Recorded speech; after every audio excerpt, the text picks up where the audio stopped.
मेरा नाम नीरज है, मेरे बेटे का नाम रुद्र राजपूत है। सर जब ये छोटा था 6 मंथ का था, उसके बाद सेरेलैक देना स्टार्ट करा था, तो तभी से इसको प्रॉब्लम होने लगी थी। लूज मोशन, फीवर आई, फीवर चढ़ता था।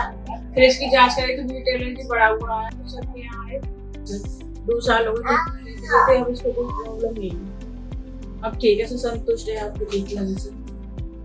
धन्यवाद सर। यही कहेंगे कि जो भी बच्चे के लिए परेशान है, बच्चा परेशान वीट एलर्जी, सर के पास आए, ट्रीटमेंट लें, आपको आराम पड़ेगा यहाँ से, आप खुश हो के जाओगे। मेरा नाम हेमंत कुमार है सर, मेरी वाइफ का नाम नीरज है और मेरे बेटे का नाम रुद्र है।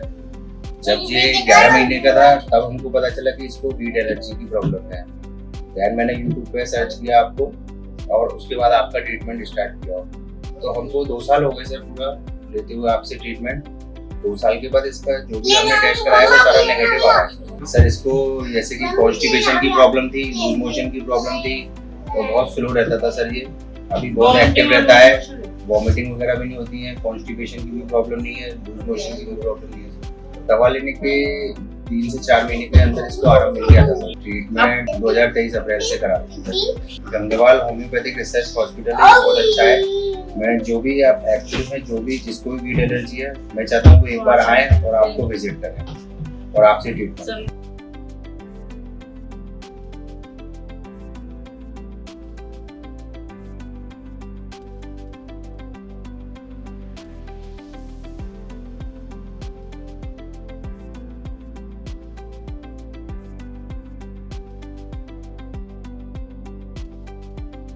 नमस्कार दोस्तों, मैं doctor deal Gangwal homeopathy research hospital में आपका स्वागत है। दोस्तों अभी हमारे दिल्ली सेंटर से थे हेमंत कुमार जी और इनके बच्चे रुद्र प्रताप राजपूत। इन्होंने हमारे दिल्ली सेंटर जो कि द्वारका सेक्टर 19 में स्थित है, यहाँ से इन्होंने अपने बच्चे के लिए ट्रीटमेंट लिया। ये बेसिकली आगरा के रहने वाले हैं। इनका मेन कंसर्न था बच्चे का कॉन्स्टिपेशन का। काफ़ी टाइम तक बच्चा मोशन ही पास नहीं करता, बहुत ज़्यादा बच्चा रोने लगता है, पेन होता है। तो हम भी बड़े परेशान हो जाते हैं कि एक ही बच्चा है हमारा, वो भी इतना परेशान रहता है। बहुत ट्रीटमेंट कराया लेकिन कहीं से कोई समाधान नहीं है। जब तक मेडिसिन लेंगे तब तक कुछ टाइम के लिए ठीक रहेगा, लेकिन वापस से वही समस्या रहती है। कहीं से इन्होंने हमारे सेंटर का सुना और इन्होंने हमारे दिल्ली सेंटर से ट्रीटमेंट स्टार्ट किया। चूँकि इनका ट्रीटिस लेवल लेस देन 50 था, लगभग 2023 में इन्होंने ट्रीटमेंट स्टार्ट किया था और अप्रैल 2025 में हमने इनका ट्रीटमेंट बंद कर दिया। क्योंकि आज रिकॉर्डिंग हम कर रहे हैं तो वो मंथ है फरवरी 2026। तो आप देख सकते हैं लगभग 9 से 10 महीने हमने रोक के रखा। मैंने 11 महीने ट्रीटमेंट बंद रहा। तो इसके बाद में बच्चे की कंडीशन कैसी क्या है, तो इन्होंने बताया कि सर बच्चा एकदम ठीक है, गेहूँ खा रहा है, कॉन्स्टिपेशन बिल्कुल भी नहीं है, प्रॉपर ग्रोथ हो रही है बच्चे की, लंबाई भी ठीक है, वजन भी ठीक है। और कोई डिफ्रेंशिएट करना चाहे कि ये सिलिक का है नॉन सिलिक का है तो कोई डिफ्रेंशिएट नहीं कर पाएगा, एकदम और नॉर्मल बच्चों जैसा है। इनका ट्रीटमेंट 2 साल चला और थोड़ा बहुत उतार चढ़ाव लगा इसमें कि बच्चा कभी कॉन्स्टिपेशन हो रहा है, कभी ठीक स्टूल पास कर रहा है, कभी पेन हो रहा है, इस तरह का उतार चढ़ाव रहा इनके साथ में। लेकिन अभी इनका ट्रीटमेंट एकदम ठीक चल रहा है। ट्रीटमेंट को बंद हुए भी 10 महीने हो चुके हैं। तो हम आपसे भी गुजारिश करेंगे कि बच्चा आपका है तो आपकी जिम्मेदारी ज़्यादा बनती है कि आपको बच्चों को क्या खिलाना चाहिए, क्या नहीं खिलाना चाहिए। डाइट में सबसे ज़्यादा ज़रूरी होता है बॉडी के लिए फाइबर और प्रोटीन।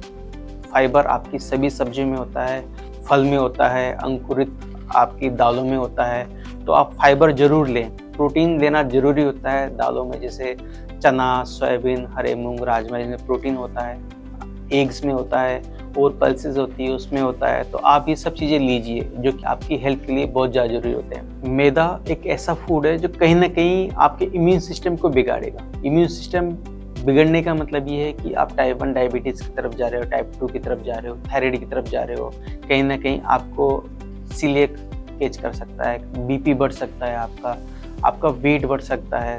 तो ऐसी समस्याएं, तो इनसे बचने का सबसे अच्छा तरीका है आप मैदा को मिनिमाइज कर दीजिए। अगर आप मैदा को किसी भी फॉर्म में नहीं भी दो तो भी शरीर पे कोई फर्क नहीं पड़ने वाला।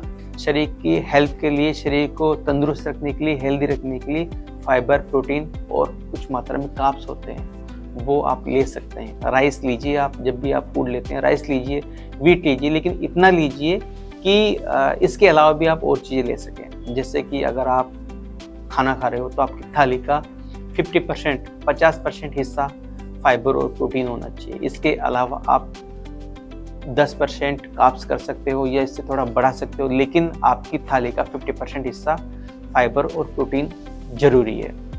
इन्होंने काफ़ी सपोर्ट किया ट्रीटमेंट में, और जो भी समस्याएं इन्होंने हमसे शेयर करी, उतार चढ़ाव आने पे भी इन्होंने हेल्प ली और हमने इनका समाधान भी किया। कोई किंतु परंतु नहीं कि सर ये ऐसा क्यों वैसा क्यों। पूरे ट्रीटमेंट में पेशेंट की हेल्प भी बहुत ज़रूरी होती है। मेडिसिनल पार्ट जो है ओनली 20% होता है, 80% पार्ट आपका खुद का होता है, जिसमें आपकी डाइट होगी, आपका मैनेजमेंट हो गया कि क्या करना चाहिए क्या छोड़ना चाहिए। गंगवाल होम्योपैथी रिसर्च हॉस्पिटल से जुड़ने के लिए बहुत बहुत धन्यवाद। हम चाहेंगे कि आपका विश्वास, आपका फेथ यूं बना रहे। Thank you so much.